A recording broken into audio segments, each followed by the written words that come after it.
This is going to be in the block hole. Is this going to be the last ball of the match? Could well be. It's pulled away. This could be it. This is it. The DLF IPL will move from Chennai and go up to Kolkata. Hello and welcome to Radio Cricket, and here's your host, I'm Nishant Joshi, and you are listening to episode 44 of Radio Cricket. That is 44, the same number of overs that Chennai Super Kings will be batting for in each game in this forthcoming IPL. I am joined for this IPL special edition by the man who is to cricket comedy what Ravi Jadeja is to cricket comedy. It is James Marsh. Yes, Nishant, I'm here visiting my family in the middle of England where it's still quite wintry, so I'm surrounded, much like large numbers of IPL cricketers will be for the next 7 weeks, by large amounts of powdery white stuff. But anyway, enough of that. How are you? What have you been up to? Well, James, I went boxing this week, and I'm sure that by now, over the past year or so, I'm sure our listeners will have inferred by now that I'm not a particularly violent man. In fact, I am to violence what Shane Warne is to Botox. That is to say, not a very good advert for it.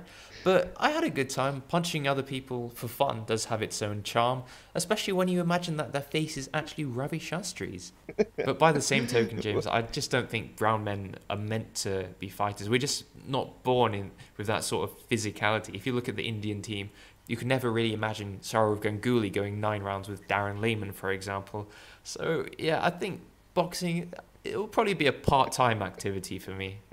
Okay, well that sounds a great loss. Well, I think you should be inspired by Ganguly's torso perhaps that time on the balcony at Lord's, but anyway. So were you, Nishant, fighting bare-chested, mano a mano? Well, James, you know, I'm a bit too modest to fight bare-chested on my first go. I didn't really want to intimidate everyone else.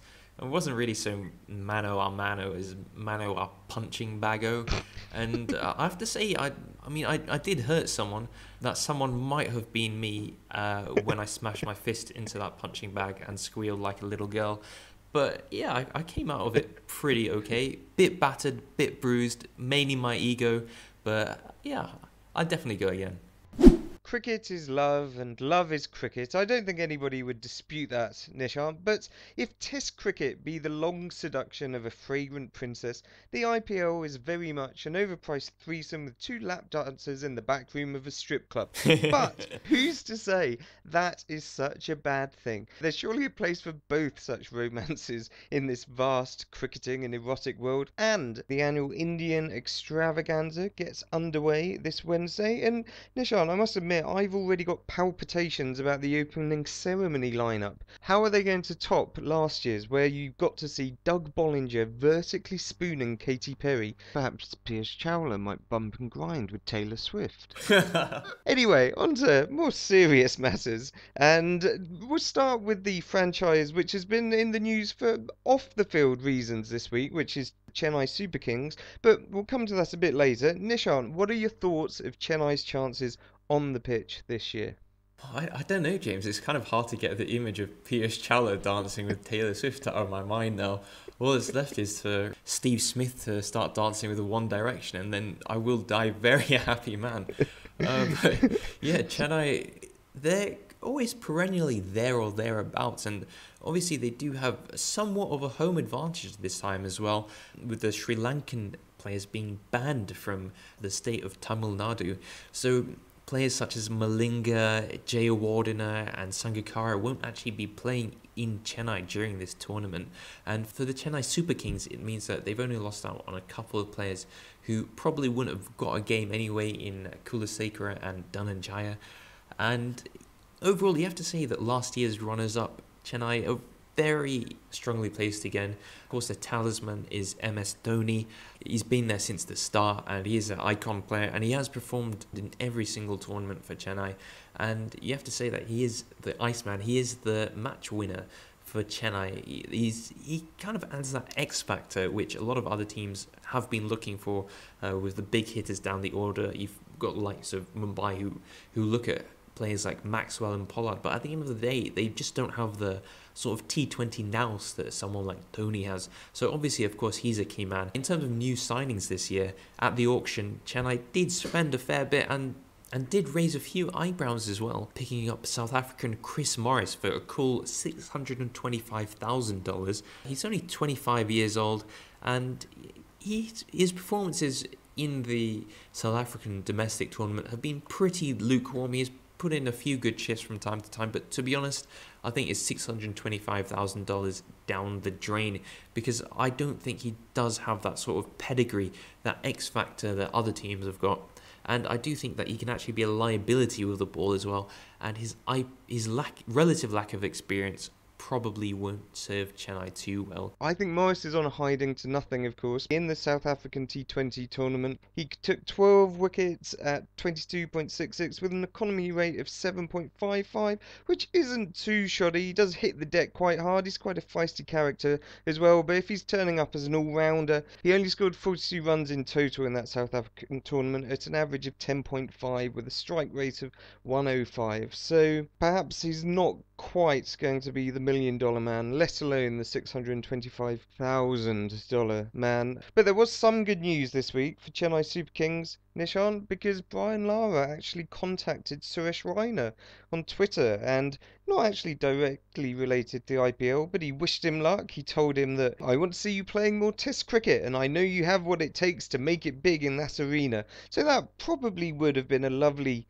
confidence boost for Suresh ahead of the IPL. But then Brian Lara went on to say, "Enjoy the rest of your day, buddy. Keep your eyes on the ball. Lol." Which is a bit like telling someone who can't swim that they can swim as long as they don't drown. Well, I'm sure it's no coincidence, James, that the tweet was sent on April Fool's Day, in which case I'm impressed at Brian Lara's wicked sense of humour. Nice to see a legend poke fun at someone who does struggle with the short ball, a bit like Mickey Arthur seems to struggle with criticism at the moment.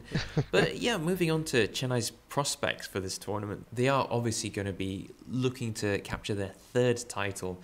And they do have very strong claims just on their IPL pedigree. Of course, any side led by Dhoni in the shorter formats is going to be very dangerous. And they've got some players just hitting some good form at the moment. Murali Vijay had an exceptional test against Australia. And then you've got Michael Hussey probably returning for his last season. Then you've got Ravi Jadeja as well, who just seems to be hitting a rich vein of non-turning, non-spinning form. So yeah, I would expect Chennai to at least make the playoffs. And you know, in knockout situations, any side with someone like Dhoni as a leader is going to be very tough to contend with. The thing I like about Chennai is their overseas players are very experienced. You've got someone like Dirk Nanens, who they brought in for $600,000 this year.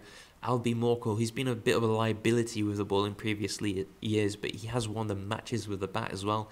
Then, of course, you got Michael Hussey at the top of the order. Ben Hilfenhaus did exceptionally well for Chennai last year. And you've also got Dwayne Bravo as well, who brings that match-winning factor as well. So I do think Chennai should be looking for the playoff spots at least, and perhaps they could add a third title this year. And moving through the alphabet as seamlessly as a ball Shide Afridi's been nibbling on, we'll move up to sorry, let's go on to the Delhi Daredevils. And Nishant, they're a rather depleted Delhi outfit this year. They're lacking Kevin Peterson, who's out with the knee injury he sustained during the England Test Series in New Zealand. They're also most regretfully without Jesse Ryder, who of course is recovering after the horrendous assault he suffered in Christchurch last week. But they still do have, in some respects, a relatively glamorous batting lineup. They've got Jaya Warner, of course, their captain, Sehwag, and, well, David Warner as well, who's off drive, although people snigger, I maintain will one day go down as very lovely indeed, even if his stock has fallen somewhat during, shall we say, a fairly ordinary test series against India recently. On the bowling front, you've got Yadav and Morkel bowling in tandem with Irfan Pathan, and of course the mercurial Ajit Agarkar as backup, so it should be a fairly tidy unit. But I don't really see a frontline spinner in that squad, although they do have Johan Botha, whose wily, albeit somewhat aesthetically discomforting spin is more than tidy. But Dishant, just running your eyes over the Delhi side, depleted as they are, what do you make of their chances? Yeah, well, Delhi do have some IPL pedigree, but they are pretty much known as the underachievers of the league. They have finished as semi-finalists twice in 2008 and 2009, and last year they even reached the playoffs as well. They were also semi-finalists in last year's Champions League T20, and I think that losing Kevin Peterson has been the biggest blow for them this year. Last year, Kevin Peterson averaged over 60 for them and really did look like he was king of the IPL, and it is a big shame, not just for Delhi, but I think for the tournament as a whole, to not have Kevin Peterson there, just because he is world-class in T20, and we all were looking forward to seeing him thrash Deccan Chargers to pieces once again, although neither of them will be there this time round, interestingly. So, yeah, I do think they have a great chance of reaching the playoffs yet again. David Warner, as you mentioned, I think is an exceptionally good T20 player, very underrated and very underappreciated on the Indian pitches. I think he's been fairly consistent over the past few IPLs and has often carried Delhi side as well at the top of the order. I would like to see Andre Russell get a run of games this year as well. I think he's one of the biggest hitters in the league and really didn't get a chance to shine last year. I would love to see him prosper. And now to Kings 11 Punjab, where a perennial radio cricket favourite Preity Zinta is in charge of a rather lacklustre Kings 11 Punjab side. They have quite a few weaknesses in terms of the lack of experienced Indian players, which has hampered them throughout the past 5 seasons. And if you look at them this year, they really haven't got that much to shout about in terms of homegrown pedigree. Their main players seem to be Piyush Chawla, who has been quite a liability at times, and this year they also bought Manpreet Ghoni for $500,000, and he has been a huge liability when he played for Chennai as well. He has lost the matches. They do have Praveen Kumar, who seems to be fully recovered from his recent anger management course, and on the bright side they do have Gurkirat Singh, who was really exciting when we saw him play last year. They will be relying almost entirely on their overseas contingent, however, led by Adam Gilchrist, who surprisingly chosen once again as captain, even though he said that last year he'd have played his last game of cricket. So that leaves potentially 3 spots for quite a few players of similar talents perhaps. You've got Luke Pommersbach, who they brought in this year from Australia after he had a very successful Big Bash. You've got his Western Australian partner in crime, Sean Marsh, as well, who's been in and out of the Australian side, but it got exceptionally good IPL pedigree. In terms of all-rounders, you've got very reliable Azam Mahmood and Dimi Mascarenas fighting for the same slot.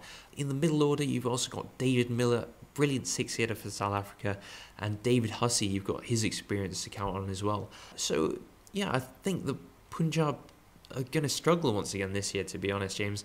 They just don't have the homegrown talent, even though perhaps in the pace department they have got someone like Parvinder Arwana, who was exciting last year, although I expect that this time around he will be found out a bit more and perhaps suffer from second season syndrome. So, to be honest, James, I reckon Kings 11 Punjab could well be this year's wooden spooners, but at least they'll have Preity Zinta to put a smile on their faces. And on to the reigning champions, Kolkata Knight Riders, and of course, being the champions, their captain, Gautam Gambhir, had no one to swear revenge on last year, Nishant. So, of course, he'll be very revved up for this tournament. Obviously, I think the key man, once again, will be Sunil Narine, whose stats in the IPL are quite phenomenal. Last year, he took 24 wickets at 13.5 with an economy rate of 5.47. There's still a lot of scepticism surrounding Narine in the longer formats of the game, somewhat unfairly, I believe. But in this format, he's as dangerous as Chris Gale as a convent school. So, Nishan, aside from them, where do you think KKR's strengths and weaknesses are going to be this year? Well, James, last year the big success story for KKR was that of Balaji, who opened their bowling and did a phenomenal job, especially at the death. His economy rate was just 5.4, and he did really well in tandem with Sunil Narine. Using his knowledge of the home surfaces, he was really good with those cutters and really frustrated the batsmen who were trying to slog him out of the park and just couldn't time him. Last year, one of the big failures for KKR was Yusuf Pathan, who really did underperform, and yet KKR won the title in spite of him. This year, you mentioned Narine, but KKR have also strengthened that spin bowling department by bringing in Sri Lanka's Sachitra Senanayake, who raised eyebrows as quite an expensive buy, over $600,000 by KKR in this auction. But if you look at his stats and his sort of T20 pedigree, then I think he'll do exceptionally well in the IPL if he's actually given a run of games with Narayan. I think they could be deadly spin twins. It's actually rather similar to Narayan in that he is more of a mystery off-spinner, and he is one of my players to watch in this IPL, especially if you look at the home games that they'll have in Eden Gardens. You're probably expecting the groundsman to prepare kind of filthy pitches which batsmen struggle to time the ball on. So if you look at KKR's bowling lineup, got players like Narayan, Senanayaka, Balaji, who all take the pace off the ball and really make the batsmen try and generate their own pace. I think that they'll do very well this year again, especially if you look at their support bowlers. You've got someone like Pathan and Rajat Bhatia as well, who can also fill in overs. Someone like Iqbal Abdullah has done well in the past too. So you do expect the bowling to be very much up to scratch. The one department where I do think KKR might struggle against this year is their top order. I do think they got away with it last year a bit, having slightly imbalanced top order with Callis and McCullum up top. And this year Callis has been struggling with a few niggles. McCullum, he's likely to miss quite a lot of the IPL, firstly with injury and secondly due to the Tour of England, which he'll be participating in. So it will be interesting to see who steps up to the plate for KKR, as they don't actually have many tailor-made replacements apart from perhaps Shakib Al Hasan.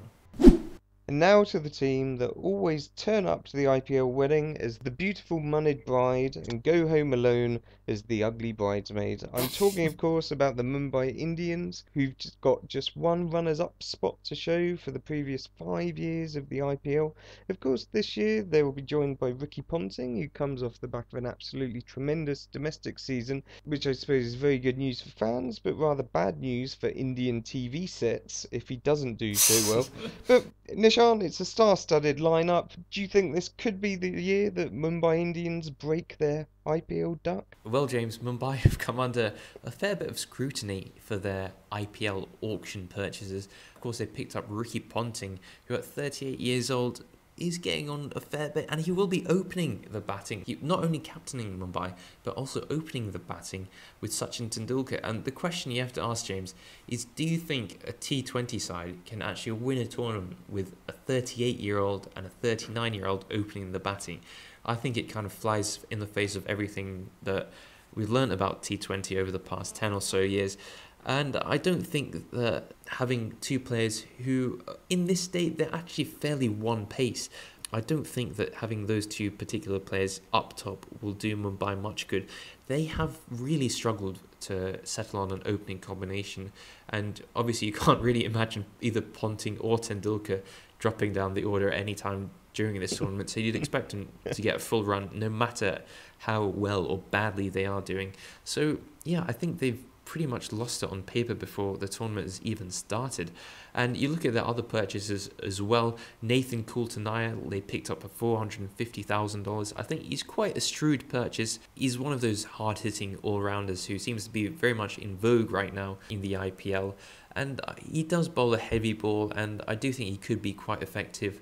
But can he perform under pressure? I'm not so sure. He did well during the league phase of the Big Bash League, but I'm not sure whether he can bring it in the big matches. Of course, the big talking point from Mumbai's point of view in the auction was the purchase of Glenn Maxwell for $1 million. And you have to say that perhaps Delhi Daredevils might have had a bit of egg on their face because they released him for $50,000 from his contract in November. And just a few months later, he was picked up for a cool $1 million by Mumbai after having made his ODI debut for Australia. Of course, since then, he's gone on to play Test cricket for Australia as well. I do think that Glenn Maxwell is a supremely talented young man. He's still very young, only 24 years old. And he's come under quite a lot of maybe Jadeja-esque scrutiny in the way that he's been picked up on the back of more promise and talent rather than actual domestic performances. He does hold the record for the fastest domestic 50 in Australian cricket, and you have to say that Mumbai have a very exciting squad on paper now. Not only have you got Ponting opening with Tendulkar, the two legends, it will be quite a novelty to watch them, even though I doubt their success. You've got Ponting in the same team as Tendulkar, Harbhajan, and Kumble as their mentor as well, which nobody could have imagined a few years back. Then you've got someone like Maxwell coming in, probably down the order, or maybe even as a floating role. They might have him in as number 3 from time to time, so I hear. And then you've also got someone like Kieron Pollard. Of course, famous big hitter, and Malinga as well. So you're looking at Ponting, Maxwell, Malinga and Pollard as the 4 overseas players. So if nothing else, they will be very exciting to watch. But I think that Mumbai will struggle in the way that they have done over the past few years, which is in terms of strategy. For example, they seem to have a fetish of sending in Kieron Pollard in when it's far too late. And I kind of worry about them, about whether they can do it this year as well. The one key, I would say, to Mumbai's success this year would be to have Maxwell and Pollard batting at the crucial times at the same time together as well. So it will be interesting to see whether Mumbai's strategy can actually be revised well enough with someone like Ponting at the helm. And now the news that at least one Australian batsman has got the runs recently, but that is sadly poor old Michael Clarke, who's back home in Australia, already recovering from his back injury, and he's today been admitted to hospital with gastroenteritis. So, sorry, aside from my terrible pun, we wish him well, but his back injury does of course mean he won't be turning out for Pune Warriors this year. He's been replaced by Aaron Finch, who I think many people were a little bit surprised didn't get picked up in the first place after his good Big Bash performances. But for me, Nishant, the player that's most interesting in this Pune Warriors squad is Parvez Rasool, who became the first Kashmiri cricketer to play for an Indian side when he represented India A against England in a practice match earlier this year. Now he's become the first Kashmiri cricketer to get an IPL contract. So, if, as a result of the Chennai ban on Sri Lankan players, the IPL must masquerade as some sort of quasi-United Nations, it would at least be quite nice to see him do well. Other players to watch out for, of course, you've got Marlon Samuels, who I think will be key with bat and ball if he could stay out of trouble and control his aggression, although you'd have to think his teammates Wayne Parnell and Rahul Sharma will find some way to calm him down. And of course, we've got everyone's favourite all-rounder, Steve Smith, who's there. I mean, the question now is really, Nishant, a lot of people are saying Steve Smith is a test specialist following his performances in the recent series against India. So can he do it in the shorter forms of the game? But I'm backing him to do well. So Nishant, Pune, they're a team that I've certainly got a soft spot for. But do you think they'll be competing hard in this tournament? This year, Pune had a bit of recent upheaval, of course, with Michael Clarke being cut out of the IPL due to injury, and he's had to be replaced pretty much at the last minute by Angelo Matthews as captain for Pune. Now, I'm not too convinced by Angelo Matthews over the past few years for Sri Lanka. I do think that he's promised a hell of a lot, but considering his vast talent, I just don't think that he's delivered enough for Sri Lanka, and he's definitely not won nearly enough matches either. I think at times he's been irresponsible with the bat, and he's been a liability opening the bowling as well. So it will be interesting to see how he goes as captain, as perhaps a foreign captain as well. I'm not sure whether Matthews commands so much gravitas within the international circuit, or whether he'll actually be able to communicate with the homegrown cricketers as well. So he is still relatively young as an IPL captain, just 25 years old. He is the youngest ever IPL captain, so it will be fascinating to see how he interacts with the rest of his teammates and whether they actually warm to him as well. It'll be a big test of his man management, and hopefully it'll be a very good experience in Matthews' career, who I do rate highly, but I would like to see more of for sure. Of course, the talisman and perhaps slight danger to Angelo Matthews, the team is perhaps taken over from him, is the presence of Yuvraj Singh. Of course, a massive presence within any side he plays for, and Pune will be looking to him for huge returns. Of course, last year he missed the IPL due to his lung tumour. Thankfully, he's fully recovered, and I'm sure Indian fans will love to see him full flow again. Perhaps one of the most underperforming big money signings in recent times is Robin Uthappa, who really just hasn't been up to scratch for Pune. At one time he was being heralded as the next big thing in Indian cricket, but he's just faded away in recent years after winning the 2007 T20 World Cup with India. He just hasn't lived up to expectations, and he has been quite poor. Of course, you mentioned Steve Smith, James, but it'll be difficult to see how he actually gets a game for Pune this year, because you've got someone like Marlon Samuels, of course, brilliant during the World T20 in September in Sri Lanka, where he top scored for the West Indies and was top scorer in the whole tournament. And then you've got Janta Mendes as spin bowlers, the mystery spin bowler they've brought in, evidently to replicate someone like Sunil Narayan's success. Then you've got Ross Taylor, who's moved from Delhi, and you've got Luke Wright as well, who's done very well around the world, perhaps in South Africa, in Australia, and in England, but hasn't quite performed in the IPL, even though he does remain a dangerous prospect with the bat at the top of the order. I do suspect there is some sort of prejudice against someone like Luke Wright, who would be giving a longer run in other countries, but perhaps just isn't big enough of a name to be given that confidence in India. And of course, Pune's big money signing this year was that of 22-year-old Australian fast bowler Kane Richardson, who nobody had actually really heard of, apart from, dare I say, radio cricket, who've been extolling young Kane's virtues for the best part of 2 years now. And the reason we've been tipping him up is because he does have that fantastic death bowling ability, which seems to be quite a rarity these days, especially in the IPL. He has a phenomenally good Yorker, but even I'm sure Kane Richardson himself will tell you that he's tremendously surprised to being picked up for such a huge amount. Even though he was on the radar of quite a few IPL teams, there will be quite a bit of pressure on him to be the spearhead of this Pune lineup, who are perhaps slightly light in the pace bowling department. Apart from him, you have got Bhuvneshwar Kumar, who has really been a huge star for India over the past few months, rising talent. Then you've got Ashok Dinda, who's been in and out of the Indian side due to injury especially.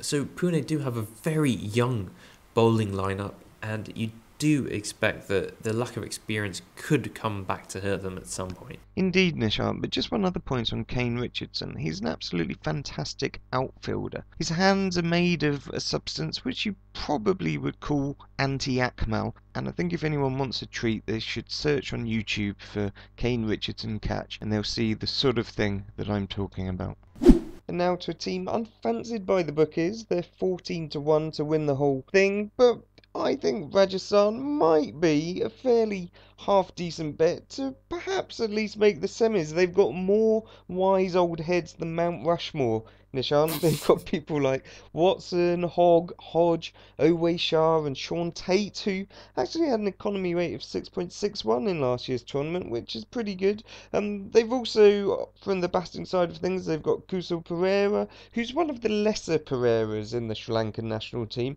but he strikes a mean ball, as Bangladesh found out on Sunday. He's got a strike rate of 138 in his 3 T20s so far. The thing is with Rajasthan Royals, even if they fail, you can just enjoy the sight of James Faulkner looking disappointed. So it's really very much win-win with them. But Nishant, as I say, they are unfancied. Do you think they can upset the apple cart at all? Well, first of all, James, I think the most interesting thing about Rajasthan's off-season is that they've hired Paddy Upton as their head coach. Of course, listeners may remember Paddy Upton as the South Africa director of cricket, who's been around the South African setup for quite a while now, and this is his first serious coaching job. So it would be interesting to see just how he coaches, because he's got a very alternative way of looking at things, and a lot of his strategies do seem to be a bit left field, and around the South African setup, he has been kind of famous for instilling a sort of consistent team ethos, a very healthy team attitude, and making the South African team very well-rounded. So it will be very fascinating to see whether he can actually impart those sorts of virtues on an IPL side of many different nationalities, all in just 7 weeks and over 76 short matches. I'm sure you'll agree, James. But to be fair, you've got a very conducive environment for that sort of thing happening at Rajasthan. As you mentioned, you've got some quite old heads, particularly led by Rahul Dravid. Then you've got the support of Hodge and Shah and Brad Hogg as well. So you've got plenty of experience, but just like Kings 11 Punjab, I do think that Rajasthan have massive holes in their homegrown talent. You've got someone like Srisanth, who's pretty much their star home bowler, which should tell you all you need to know about that aspect. And then in the batting, you've got someone like Ajinkya Rahane, who of course was a revelation last year for Rajasthan, and he formed a really exceptionally good opening partnership with Rahul Dravid, very balanced. But then Where Rajasthan struggled was their home batting. You've got someone like Srivat Goswami, who was wicketkeeper for Rajasthan, and you don't know if he'll even get a game for Rajasthan this year with the form that Kushal Pereira's been in for Sri Lanka in the last month. Over the last month, Pereira's had 6 innings in first-class cricket in Sri Lanka and playing ODIs for Sri Lanka, and also 1 T20 as well. He scored a triple century, a 200 in domestic cricket, and he's really just been tearing up the scene at the moment, and you just wonder whether Rajasthan can actually afford to leave him out, even if it is at the expense of someone like Owe Shah or Bradley Hodge. The other man to watch out for is Ashok Manaria, who's been very disappointing as well for Rajasthan, and he was being compared to a young Yuvraj Singh at one point, but he just hasn't delivered on the IPL stage.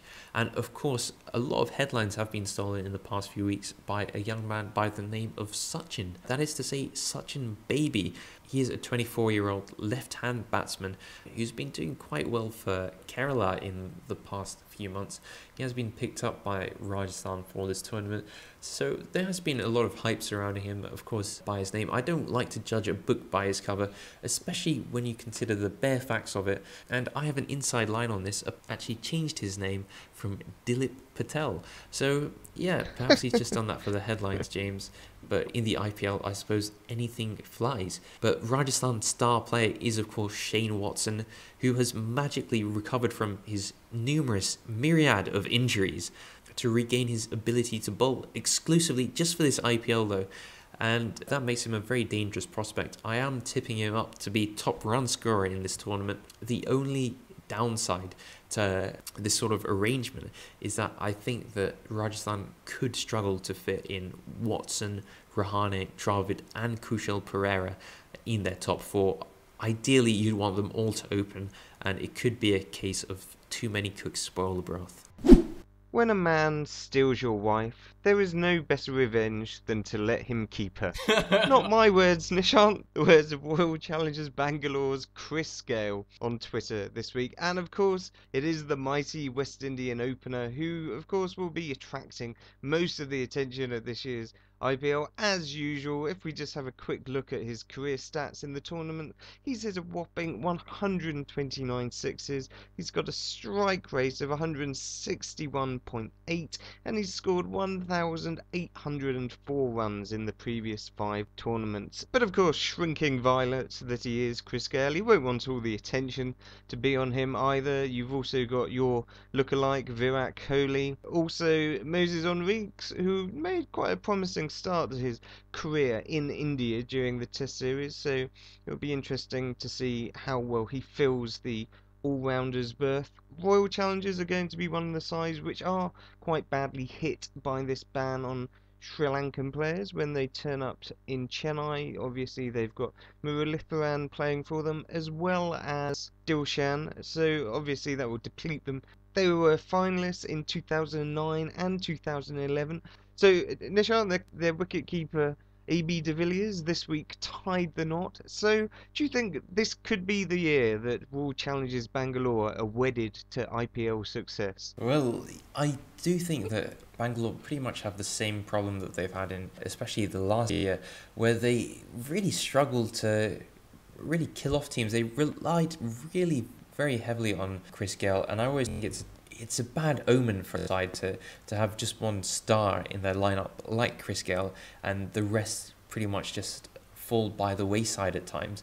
Especially we've seen the Indian batsmen struggle to kind of cope with perhaps Gale's aura around him, and sometimes they've tried to overhit, sometimes they've not given the strike to him where appropriate, and I do think that just batting with Gale in itself is quite intimidating at times for inexperienced batsmen. And I think that the key man that Bangalore will be looking to this year will be Saurabh Tiwari to really get up to scratch. He was bought for an extortionate amount a couple of years and really has underperformed, bought from Mumbai, and it would be great to put in some performances from Bangalore. Of course, he did win one game for them last year off the last ball, but apart from that, he has been very disappointing. The other key man who might bring some sort of consistency to the top order of Bangalore is Che Pujara, who wasn't a regular in the side last year, but his form in the last few months of the year has pretty much commanded inclusion in the side as a local player. It is likely that he will open the batting with Chris Gayle. He has been seen as a sort of, he was not so suited towards T20 batting, but last year we saw how successful Cass was with a side batting around him at times. I'm still not sold on Pujara's 6-hitting ability, but you would say that if he could go through the tournament with a strike rate of perhaps around 120, trying to bat through the innings and other players batting around him, then you'd say that it will be a successful tournament. Another player who I'd really like to keep an eye on is Andrew McDonald, who I think has been exceptional in the T20 arena everywhere he's been around the world, especially for Leicestershire, an absolute talisman for them. And he's been very underutilised in the IPL, first for Delhi Daredevils and now for Royal Challengers Bangalore. So it would be great to see him get a go. I think he's an incredibly good hitter, and he's got a lot of ability with the ball as well to take the pace off. And a new dawn breaks over the IPL this year with the news that the Sunrisers Hyderabad have joined the tournament. They're here to replace the long lost and, to be honest, not terribly lamented Deccan Chargers, who've sadly fallen by the wayside. I think perhaps the player people will be keeping an eye on for the new franchise will be Tisara Pereira, who's been performing fantastically for Sri Lanka recently. He's only played 3 T20s this year, but he's yet to be dismissed. He's not got mega scores, but he's currently got a strike rate of 225 for 2013, and him coming in at around 7 is going to be about as welcome a sight for bowling attacks as a crocodile is to a bathing zebra. Of course, another player of interest will be the young South African wicket-keeper Quinton de Kock, and I think it's fair to say that de Kock has been on fire recently, which ordinarily you might just get some cream for. Unfortunately for the bowlers in the Ram Slam, South Africa's domestic T20 tournament, they've just been repeatedly discharged to the boundary. He's scored 480 at an average of 53 with a strike rate of 146 in that tournament, so de Kock really has gone hard over the South African summer, and personally I would like to see de Kock at least in a semi, Nishant. But it remains to be seen whether that will happen. They've got Shikhar Dhawan in their squad, but unfortunately after his wonderful test debut for India, he'll miss the first couple of matches with the injury that kept him out of the 4th test. But I think once he's back, the combination of his quick wrists and de Kock will be absolutely explosive. So, Nishan, I'm trying to make a serious analysis here, but anyway, so they're a new franchise.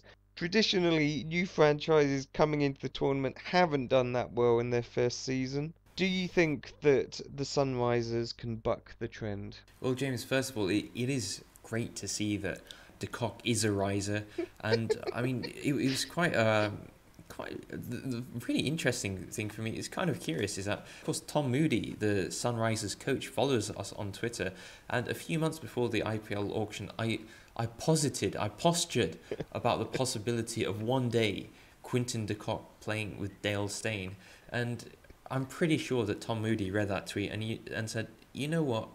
You've got a damn good point, Radio Cricket. So what did he do? He picked up Quinton de Kock for a bargain basement price of $20,000. And even though he probably won't get a game in this tournament, because of course the captain is wicketkeeper Sangakkara, now we do have the foundations of a great team with de Kock and Steyn in it. So to be honest, James, that's all I'm interested in with this Sunriser side.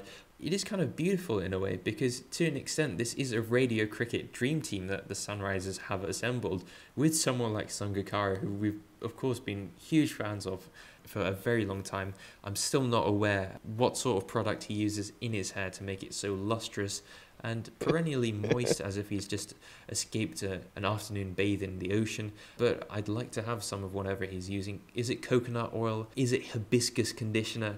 I need to know if someone else does. Of course, John Paul Duminy, another Radio Cricket favourite. Sadly, he's still out with an Achilles injury and will miss this IPL. The two other Radio Cricket favourites, Tisara Pereira, who we've been massive fans of for the last couple of years. I do reckon that there is a lot of Lance Klusener in Tisara Pereira. Just kind of steely-eyed, almost that Dhoni-esque Iceman sort of tendency. I think one of the key indicators of six hitting ability is to be able to clear the boundary from the first ball you actually enter the stage. So I think that Thisara Pereira is a really special player. He also has that sort of magic ability with the ball to pick up wickets as well. So I think he should be a key player this year. And that brings us to the end of another episode of Radio Cricket. Thank you very much for joining us once again. Do make sure you're following us on Twitter.